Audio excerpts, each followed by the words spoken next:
Abra sua Bíblia, por favor, em Mateus, no capítulo 28.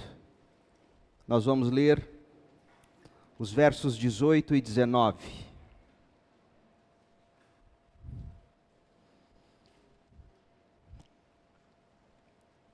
Mateus 28, de 18 a 19. Jesus se aproximou dos discípulos e disse: Toda a autoridade no céu e na terra me foi dada. Portanto, vão e façam discípulos de todas as nações, batizando-os em nome do Pai, do Filho e do Espírito Santo. Batizando-os em nome do Pai, do Filho e do Espírito Santo. O batismo e a ceia do Senhor são duas ordenanças estabelecidas pelo próprio Jesus Cristo, sendo ambas, ceia e batismo, de natureza simbólica. É isso o que declara o artigo 9º da nossa declaração doutrinária da Convenção Batista Brasileira, declaração que nós adotamos. Jesus Cristo, com toda a autoridade que lhe foi dada pelo Pai, a gente leu isso no verso 18 de Mateus 28, com esta autoridade recebida do próprio Deus Pai, Jesus nos ordenou, conforme já lemos, que fôssemos e que fizéssemos discípulos de todas as nações, batizando-os em nome do Pai, do Filho e do Espírito Santo. Foi uma ordem dada por Jesus. Nós também recebemos do próprio Senhor Jesus a ordem para nós comermos o pão e bebermos o cálice na ceia do Senhor, em memória de sua morte e como testemunho de sua obra redentora, fazendo isso até que ele venha. Nós lemos isso em Lucas 22, 19 e 20, 1 Coríntios 11, 23 a 25. Ordenanças, ordens de Jesus, batismo e ceia. Ordenança é um rito simbólico, foi isso que nos explicou o teólogo batista Augustus Strong. Ordenança é um rito simbólico que destaca as verdades centrais da fé cristã e é de obrigação universal e perpétua. Ordenança não é um sacramento no sentido católico romano, ou seja, a ordenança não é um canal mediador da graça, porque, por exemplo, no catolicismo romano, existem 7 sacramentos, ou 7 canais mediadores de graça, 7 canais que, se não é pela igreja, graça e bênção não chega ao fiel, é assim que se defende no catolicismo. São eles o batismo, a confirmação, a Eucaristia, penitência, unção dos enfermos, ordenação e o matrimônio, sacramentos. Não é nesse sentido que nós, protestantes, reformados, abraçamos a ideia. No sentido protestante, fruto da reforma protestante, a ordenança, ela é um sacramento tão somente como sendo um rito sagrado. Que no máximo confirma uma graça que já foi recebida internamente, confirma no sentido de dar testemunho, de dizer assim aconteceu. E isso independentemente da igreja. Isso por causa da fé na obra de Jesus Cristo. E é assim que nós, de confissão protestante, reformada, nós aceitamos apenas 2 ordenanças ou sacramentos no sentido de ritos sagrados. O batismo e a ceia como ordenanças do Senhor. Hoje pela manhã e no próximo domingo de manhã, se Deus permitir, nós vamos olhar para o batismo, que é o rito de iniciação da igreja. E Deus permitindo, hoje à noite e provavelmente no próximo domingo à noite, a gente vai estudar a ceia do Senhor, que é o rito de continuidade da igreja. E como eu estarei ensinando, eu pedi permissão ao pastor Arildo para que hoje à noite eu mesmo servisse a ceia, já que faremos de uma forma toda didática. E por que é importante esse tema? Por que nós estamos ainda adiando a série no livro de Atos pela manhã, João à noite, no domingo? Porque nós entendemos que é fundamental para a igreja a compreensão correta das ordenanças. E Deus permitindo, hoje, no próximo domingo, nós teremos abordado, pelo menos de forma introdutória, o que significa batismo e ceia do Senhor para nós, batistas.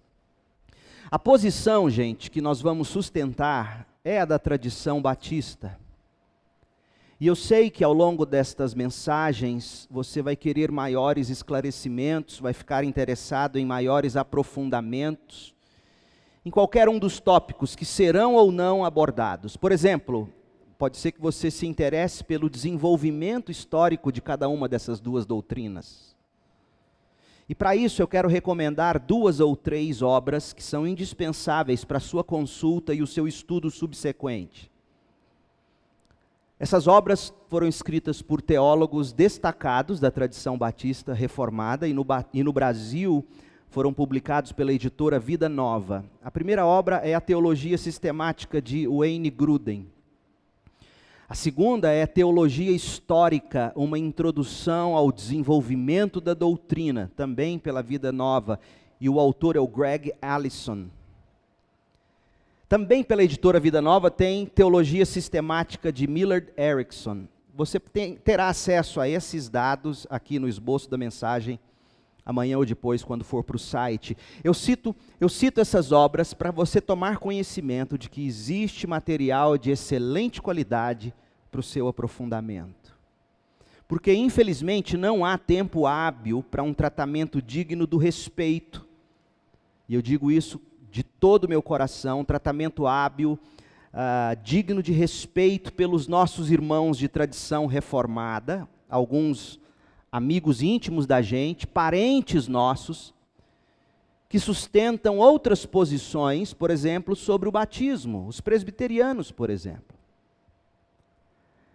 Não teremos tempo hábil para tratar de forma digna como eles pensam e por que nós carinhosamente discordamos deles. Assim é que a gente conta com a compreensão de todos, pois são mensagens para uma congregação batista, que é a nossa, e não é um curso completo de teologia da igreja, ou de teologia das ordenanças, ou dos sacramentos, não é um curso, como se diz no seminário, de eclesiologia, no qual nós teríamos tempo hábil para abordarmos o tema como ele merece ser abordado. Nós faremos, de uma perspectiva batista, uma apresentação genérica. E se você quiser se aprofundar, eu te encorajo a ler os outros livros que aqui indiquei. Vamos começar falando da importância do nosso assunto. O batismo, gente, ele recebe o seu significado e a sua importância a partir da morte de Jesus Cristo, o Filho eterno de Deus, que morreu no nosso lugar, morreu pelos nossos pecados, e ressuscitou triunfantemente para garantir a nossa vida nova e a nossa vida eterna. Em outras palavras, nós estamos dizendo que o batismo só tem significado e só tem importância porque Jesus Cristo morreu e ressuscitou. Mas isso é de uma importância infinita, porque foi por causa desta morte e desta ressurreição de Jesus que nós, pela fé nessa obra, nós somos resgatados da ira de Deus para nossa alegria eterna na gloriosa presença do Senhor. E esse é o tom que nós devemos dar a esse assunto. Não é um assunto meramente ritualístico, não é um tradicionalismo que igrejas precisam ficar perpetuando. O tom, a nota que nós devemos alcançar quando nós estudamos esse tema é destacar o valor e a importância da morte de Jesus e da ressurreição dele. Falar sobre o batismo, gente, não é discorrer sobre um ritual religioso que vem sendo perpetuado por séculos e que não tem mais relevância para nós na modernidade, como muitos podem achar. Nós não estamos falando principalmente de tradicionalismo ou de tradição per si. Nós estamos falando essencialmente sobre Jesus Cristo e a sua magnífica obra de salvação, morrendo por nossos pecados e ressuscitando para nossa justificação. Falar sobre o batismo, gente, significa falar sobre como o próprio Senhor Jesus nos ensinou a expressar a nossa fé nele e na sua tão grande salvação. Portanto, eu te peço, não se feche para esse tema, pensando assim, não, batismo, ceia.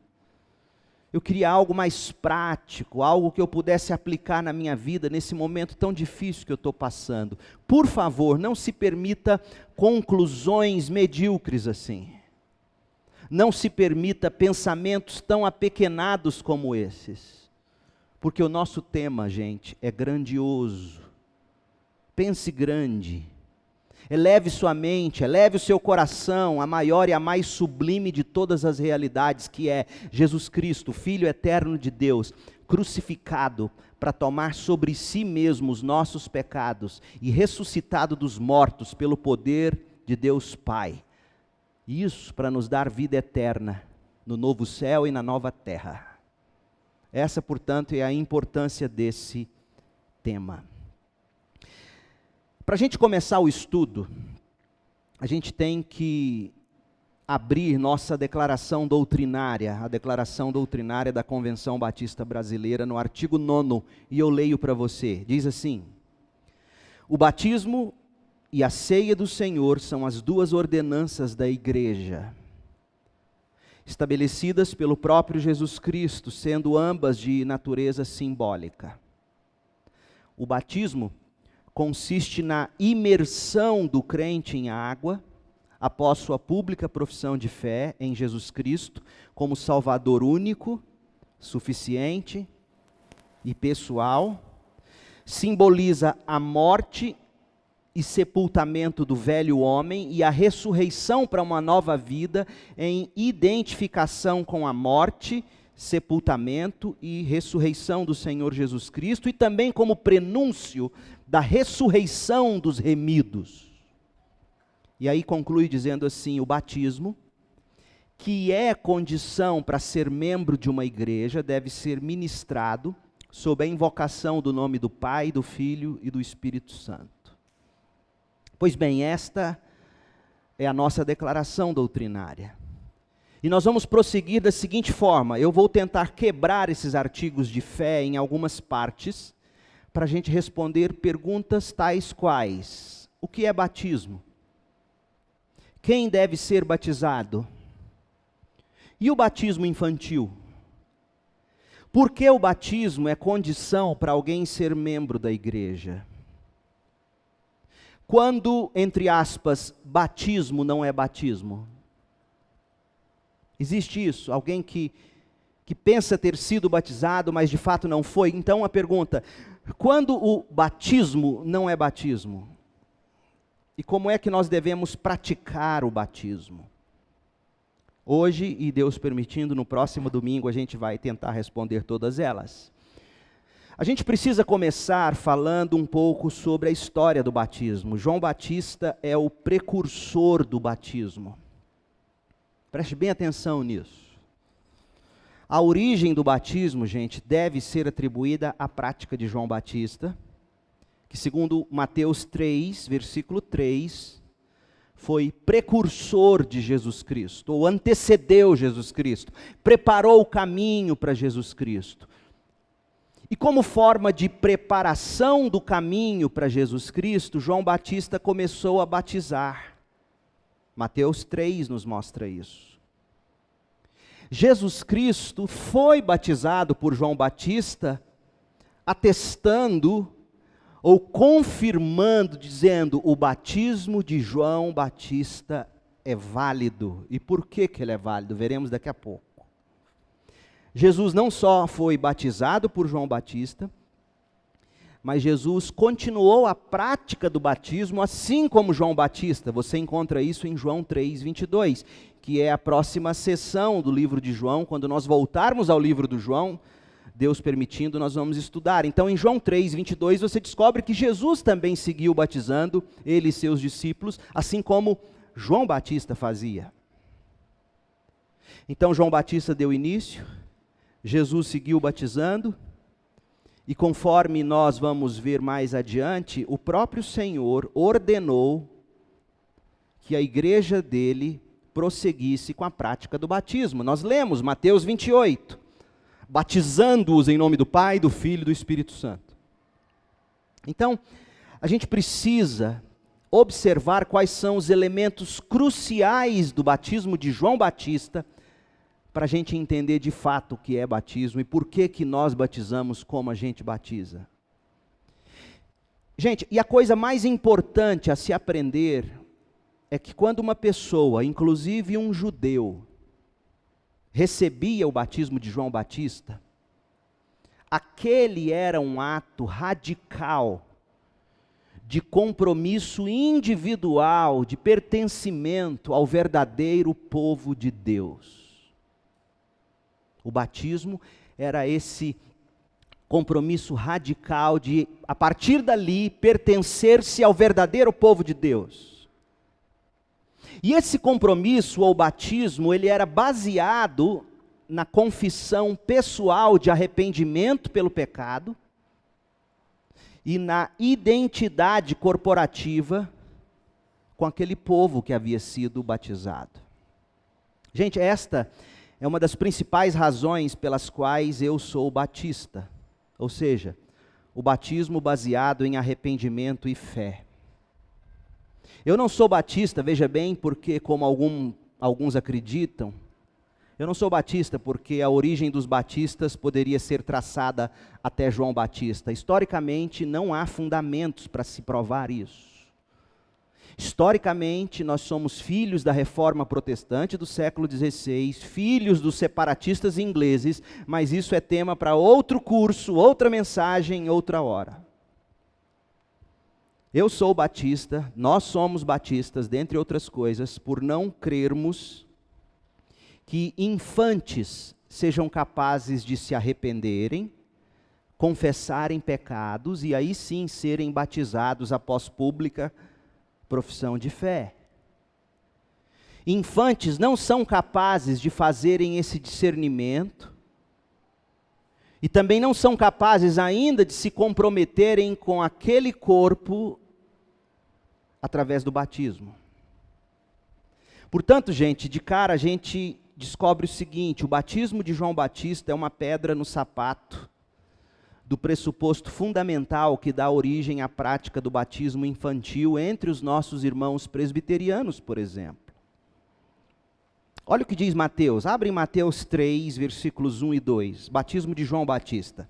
Mateus 3, versículos 1 e 2. Naqueles dias, João Batista apareceu no deserto da Judéia e começou a anunciar a seguinte mensagem: arrependam-se, pois o reino dos céus está próximo. Arrependam-se, pois o reino dos céus está próximo. Agora olha o verso 6. Quando confessavam seus pecados, ele os batizava no rio Jordão. Quando confessavam seus pecados, ou mediante confissão de pecados, ele os batizava no rio Jordão. João Batista, gente, ele está na Judéia, lembre-se disso. João Batista está pregando para judeus, o povo escolhido de Deus, o povo da aliança. João Batista estava pregando para um povo que carregava o sinal da aliança, ou seja, a circuncisão. Só que João Batista estava dizendo a essas pessoas que se arrependessem, confessassem seus pecados e sinalizassem essa postura de arrependimento e fé que ocorreu no coração através da prática do batismo. E que a partir do batismo, tendo eles arrependido, colocado fé na vinda do Messias, sido batizados, e após batismo vivessem então em novidade de vida. É isso que ele quer dizer com o batismo dele. Continue lendo a partir do verso 7, Mateus 3, 7. Mas quando João viu que muitos fariseus e saduceus vinham ao lugar de batismo, ele os repreendeu abertamente. João Batista está repreendendo judeus circuncidados. Raça de víboras, exclamou. Quem os convenceu a fugir da ira que está por vir? Provem por suas ações que vocês se arrependeram. Não pensem que podem dizer uns aos outros, estamos a salvo, pois somos filhos de Abraão. Isso não significa nada. Ser filho de Abraão, ser circuncidado, não significa nada. Pois eu lhes digo que até destas pedras Deus pode fazer surgir filhos de Abraão. Agora mesmo, o machado do julgamento está pronto para cortar as raízes das árvores. Toda árvore que não produz bons frutos será cortada e lançada ao fogo. Agora ouça o verso 11. Eu batizo com água aqueles que o quê? Se arrependem. O batismo de João Batista, gente, portanto, é o novo sinal de pertencimento ao verdadeiro povo de Deus, a igreja. Já não é mais o fato de você ser judeu de nascimento. Já não é mais o fato de você pertencer a uma família da aliança. Não é mais o fato de você ser circuncidado ou batizado na infância, substituindo a circuncisão. Não é mais circuncisão, não é mais batismo infantil substituindo circuncisão, mas ficou muito claro que João disse, é batismo seguido de arrependimento pessoal e fé individual. Mateus 3, de 9 a 11, diz o verso 11 claramente, eu batizo com água aqueles que se arrependem. Foi esse batismo, ou a esse batismo que Jesus se submeteu, não porque ele precisasse de arrependimento, mas para dizer, é esse batismo que vale. E foi esse batismo que Jesus disse que nós deveríamos praticar. Note que não existe aqui crianças sendo batizadas para substituir assim a circuncisão. Não.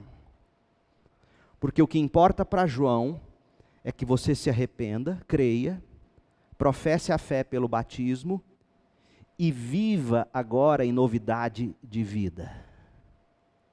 Não é mais circuncisão, é batismo seguido de arrependimento pessoal e fé individual. Em outras palavras, gente, batismo não substitui circuncisão, no sentido de sinalizar o pertencimento a alguma família, alguma promessa. Batismo simboliza que houve arrependimento e fé no Messias. E a igreja primitiva entendeu isso. Leia Atos 2, 37 e 38 e veja o que está dizendo. Atos 2, 37 e 38. As palavras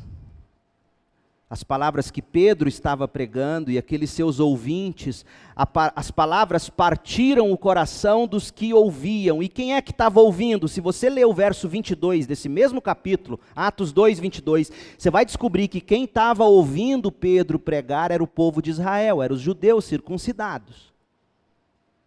E a Bíblia diz que as palavras partiram o coração dos que ouviam, e eles perguntaram a Pedro e aos outros apóstolos, irmãos, o que devemos fazer? Pedro respondeu, primeiro, vocês devem se arrepender para o perdão de seus pecados. Segundo, e cada um deve ser batizado em nome de Jesus Cristo. Ele não diz, e aqui eu digo com todo carinho, com todo respeito e com toda admiração, porque em muitos aspectos, gente, hoje eu teria muito mais comunhão teologicamente falando com irmãos presbiterianos do que batistas, infelizmente. Mas com todo respeito e com todo carinho, você não ouve Pedro dizendo que eles teriam que rebatizar todo mundo, inclusive crianças. O que ele diz é, aqueles que têm a capacidade de crer e de se arrepender, arrependam-se, creiam e sejam batizados. João Batista é o precursor do batismo mediante arrependimento e fé. Foi esse o batismo que Jesus aprovou, Foi a esse batismo que Jesus se submeteu, foi esse batismo que Jesus ensinou, foi esse batismo que a igreja primitiva praticou. E é esse batismo que nós recebemos como ordenança. Segunda coisa, batismo é uma ordenança do Senhor. O batismo, gente, ele é praticado pela igreja. Eu digo isso porque muita gente ganha um pacote de viagem para Israel. Aliás, se quiserem me dar de presente, eu até iria. Aí chega lá em Israel, todo mundo, e vai ser batizado no Rio Jordão. Você pode até brincar de batismo no Rio Jordão, mas não é batismo. Porque batismo é pela igreja. A igreja batiza. Não é pastor, não é obreiro, não é ministério nenhum, é igreja. O batismo é uma prática da igreja. Em obediência a uma ordenança de Jesus, a igreja. Observe, em primeiro lugar, que o batismo é algo que alguém faz noutra pessoa. Não é algo que eu faço em mim mesmo. Olha o que diz a nossa declaração doutrinária. O batismo consiste na imersão do crente após sua pública profissão de fé. Ou seja, a pessoa não se autobatiza. Alguém batiza aquela pessoa atestando publicamente, diante de outros, a sua fé. E para a gente entender melhor o papel da igreja enquanto congregação que autoriza o batismo, porque toda vez que eu batizo nesse batistério, ou o pastor Arildo batiza nesse batistério, ou o pastor Roberto Bocuti batiza nesse batistério, qualquer pastor ou qualquer líder da igreja batize nesse batistério, não está batizando porque é pastor. Que fique claro isso. Está batizando porque a igreja ouviu em assembleia os testemunhos de fé e, mediante o que ouviram, autoriza o seu obreiro a batizar. De onde a gente tira isso? Você já parou para pensar de onde surge isso? Isso surge do que Jesus diz, por exemplo, em Mateus 16, 19. Diz assim, Mateus 16, 19, eu lhe darei as chaves do reino dos céus. Jesus está dando a chave do reino dos céus a quem? A Pedro. Pedro aqui representando os apóstolos. Apóstolos estes que deixaram-nos as revelações doutrinárias sobre as quais a igreja se fundamenta. Não é Pedro no sentido de papa. É Pedro no sentido de ser representante do corpo apostólico, que por sua vez recebeu as revelações de Deus e deixou-nos registradas no Novo Testamento. E a igreja hoje, portanto, se fundamenta sobre as doutrinas de Pedro, dos apóstolos. A autoridade da igreja, o fundamento da igreja é as Escrituras, os profetas e os apóstolos. Então Jesus deu as chaves do reino ao seu povo. E aí diz, o que você ligar na terra, terá sido ligado no céu. E o que você desligar na terra, terá sido desligado no céu. E o que se ensina aqui é que a igreja reunida tem autoridade para fazer uma declaração pública em nome de Jesus a respeito de alguém que professou fé ou não. A igreja reunida é que tem autoridade, não os indivíduos, não pequenos grupos, a congregação. A congregação ouve, discerne que há fé, que houve conversão e, portanto, essa pessoa foi ligada no céu. E aquilo que foi ligado no céu, a igreja reunida reconhece na terra e a igreja reunida diz sim, batize. Mateus 16, 18. Volte lá. Gente, olha só, crente, batista, ouça o que eu estou te dizendo. Daí a importância das nossas assembleias. Eu fico tão triste quando o batista desvaloriza suas assembleias. Nós fazemos assembleias porque a gente entende esse princípio de Jesus, a igreja reunida busca discernimento de Deus para fazer seus batismos. A igreja reunida busca discernimento de Deus para disciplinar alguém que precise de disciplina. A igreja de Deus reunida, ela busca e recebe o discernimento de Deus para eleger seus líderes.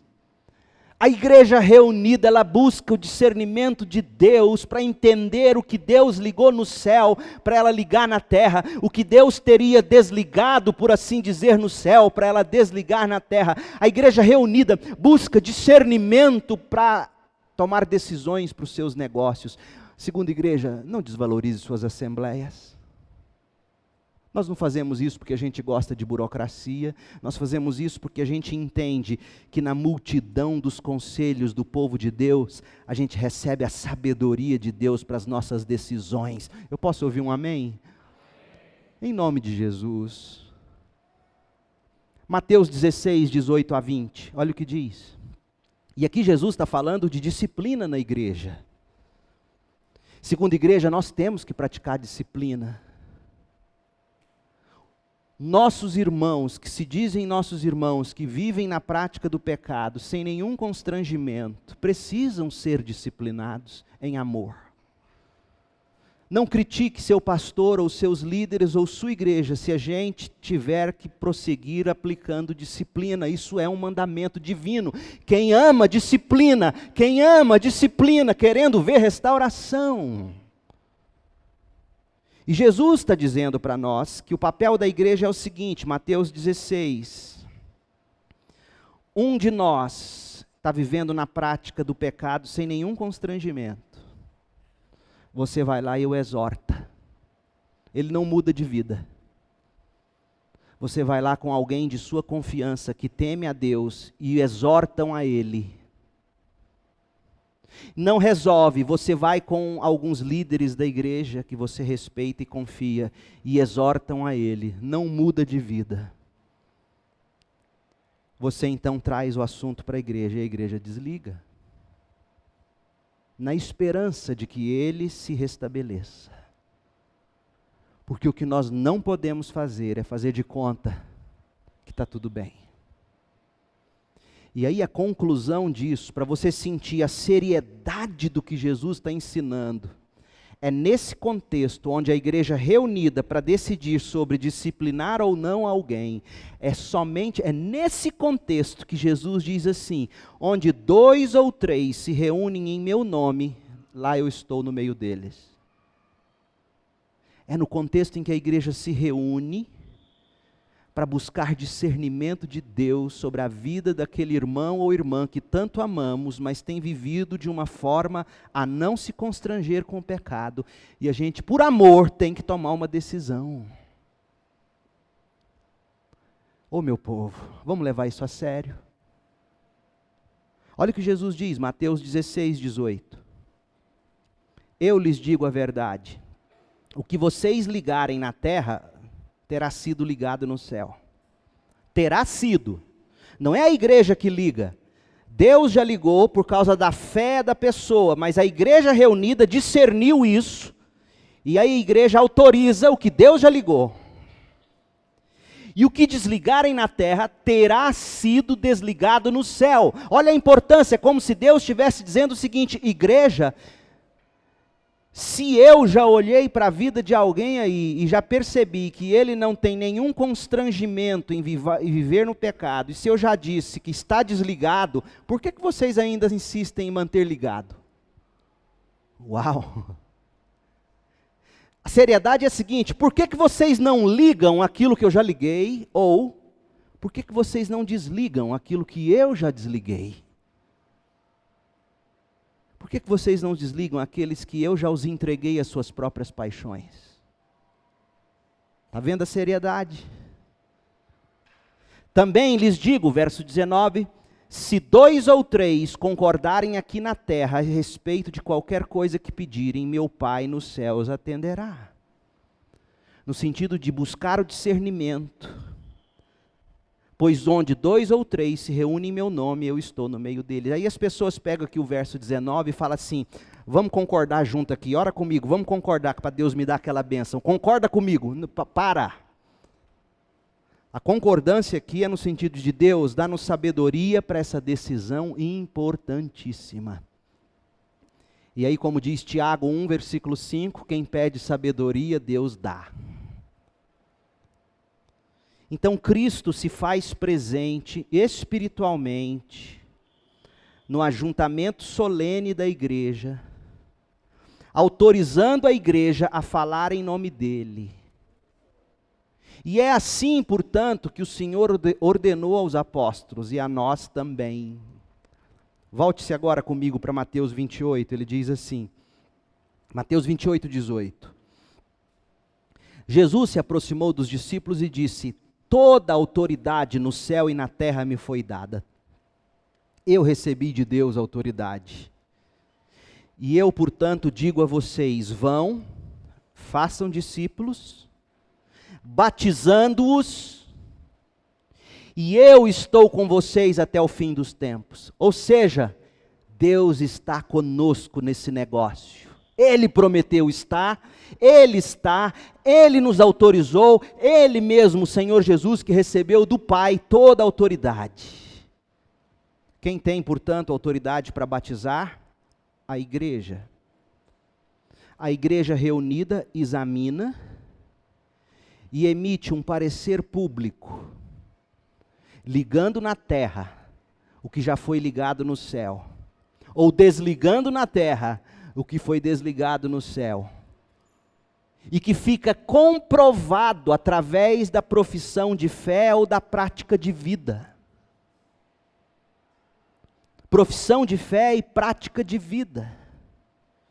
O batismo, então, gente, ele coloca um sinal público sobre a pessoa que experimentou uma realidade espiritual, ou seja, ela se arrependeu pelos pecados, ela creu em Jesus, e aí ela então recebe esse selo, da mesma forma como essa aliança que eu uso, não é essa aliança que faz meu casamento, mas é o selo do meu casamento.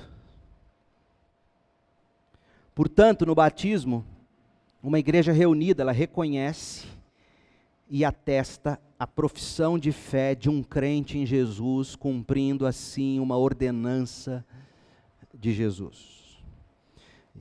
E eu de novo vou ter que parar por aqui. A gente vai prosseguir no próximo domingo.